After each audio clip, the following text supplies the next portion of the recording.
This is the story of inclusive post-secondary education in Alberta, where more post-secondary institutions than anywhere else in the world are including students with developmental disabilities. It begins almost 20 years ago when the first initiative to include students in post-secondary academic and campus life began. For students and their families, what had previously been unimaginable was now a reality. I knew something about colleges. I knew a group of families that were very disappointed in what the life outcomes looked like for their young adult sons and daughters and wanted a very different life, a more enriched life, a life where dreams might come true. And so I helped them to establish the first inclusive post-secondary education opportunity at a university anywhere, and here in Alberta. I had the good fortune of meeting a family who were very, very interested in having their son go to university. And he had a severe developmental disability, and they wanted him to attend U of C just as his brothers and sisters had done. Students with developmental disabilities, including those with significant disabilities, are fully included in regular university and college faculties, programs, and courses. Students are supported by their peers, taught by class professors and instructors, and complete as much of the coursework as possible. Students also participate in social and recreational life of the campuses where they attend. I would suggest to others if they want to go to college to do so, because it's a very good experience. You meet tons and lots of new people that you think you'd never be able to meet. I think in the last 5 years, Chris's involvement with the team, the players on the team, the coaches, the boosters, assistant coaches, I believe that because he has made such a good impression on all of them with his personality, I think that he has made many good social connections, whether it be connections in the community for job opportunities. I think that it will vastly improve any life experience he wants to have in the future. Today, there are 4 universities, 6 colleges, and 1 technical institute welcoming over 60 students with developmental disabilities into an amazing and growing array of courses, departments, and faculties. More than 70% of students with developmental disabilities who pursue an inclusive post-secondary education go on to have jobs and careers.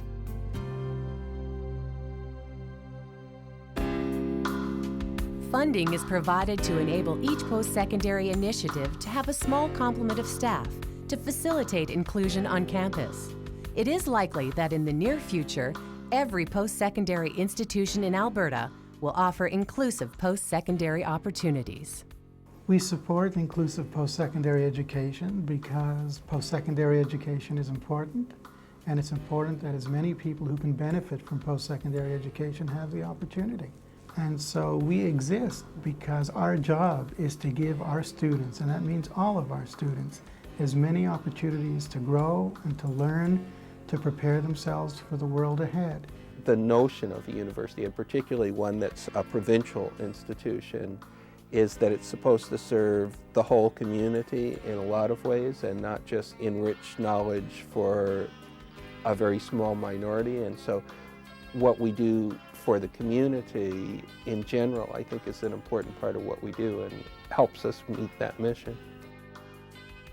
One of the most striking things about the development of inclusive post-secondary education is how receptive and responsive universities, colleges, faculty, and students have been. This stands in stark contrast to the challenges many parents still face in wanting their son or daughter with developmental disabilities to be included in elementary or secondary education. When we asked many people, their first response was to say, well, gee, I hope I can be a good enough teacher, not to say, oh, they don't belong here. So it was quite dramatic how the early worries were not lived out at all by our actual experience. For the most part, when the program's really working well, it's kind of invisible. It's because, the students from the on-campus program are just blending in with everybody else. It's probably a bad sign when it's easy to notice, and a good sign when it seems like it's almost disappeared. I almost now can't imagine what it would be like to have learning going on at Red Deer College without these people here participating with us, because they add so much to who we are.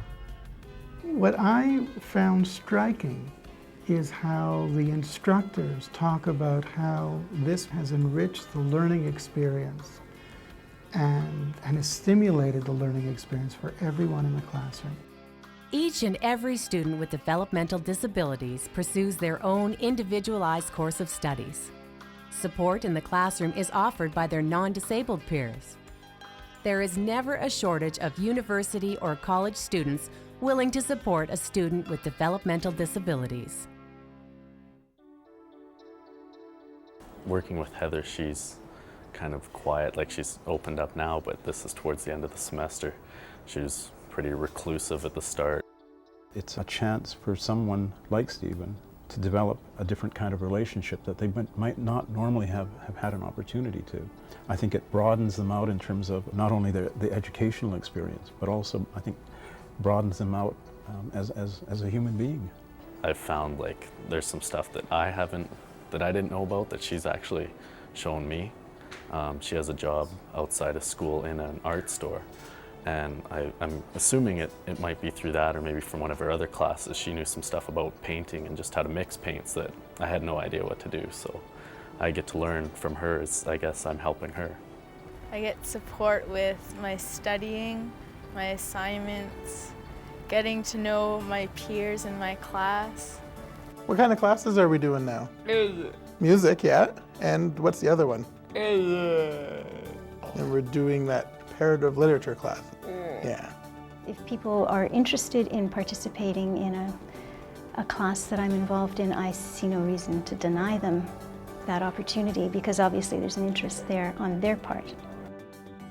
In groups like this, which have a high performance standard but a community aspect to them, I would say that this can enhance the sense of community within the group, because frankly the whole group is quite proud of Brian, and they always feel, whenever I mention his name and say, Brian, that was well done, they all shuffle their feet or clap.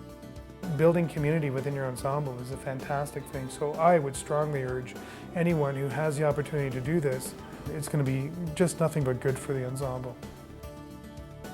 Our involvement really is not that much, but what we get from it is just the realization that we're doing something to help somebody that makes that person feel really important part of what we do.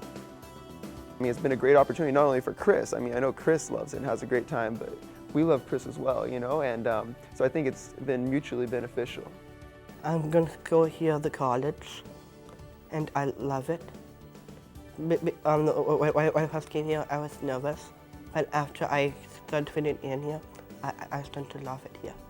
I like the way that the student comes into the classroom and then they're introduced, so that the other students in the class know what's going on. All that is stated up front, so it's really not difficult for me to embrace this student just like I would any other student. When I first started out at college, I was really excited. We would skate forward and backwards and practice and skills and a scrimmage.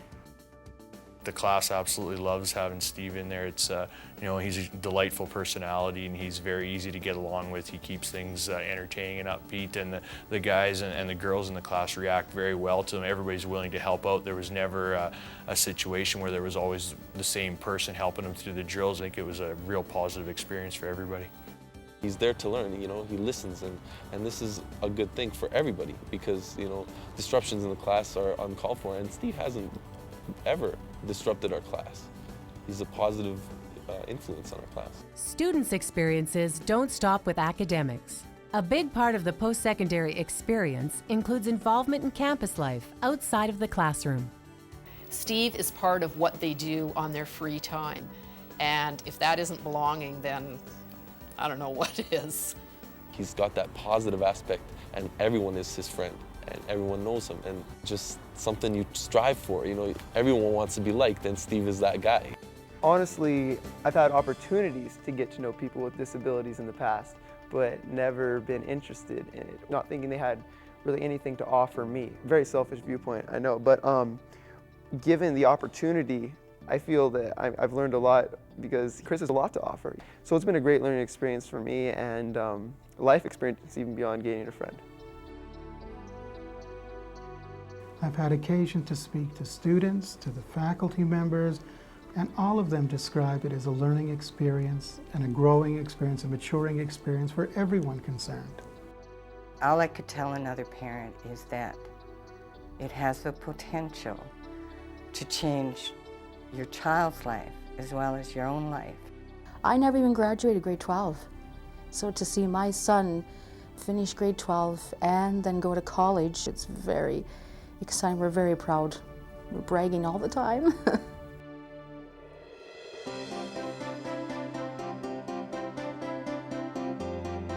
The story of inclusive post-secondary education is still being written. It is written by parents who speak from their heart about the meaning and value of inclusive post-secondary education, by faculty who describe how it adds to the richness of the college and university experience, and by students with developmental disabilities who are pursuing their dreams.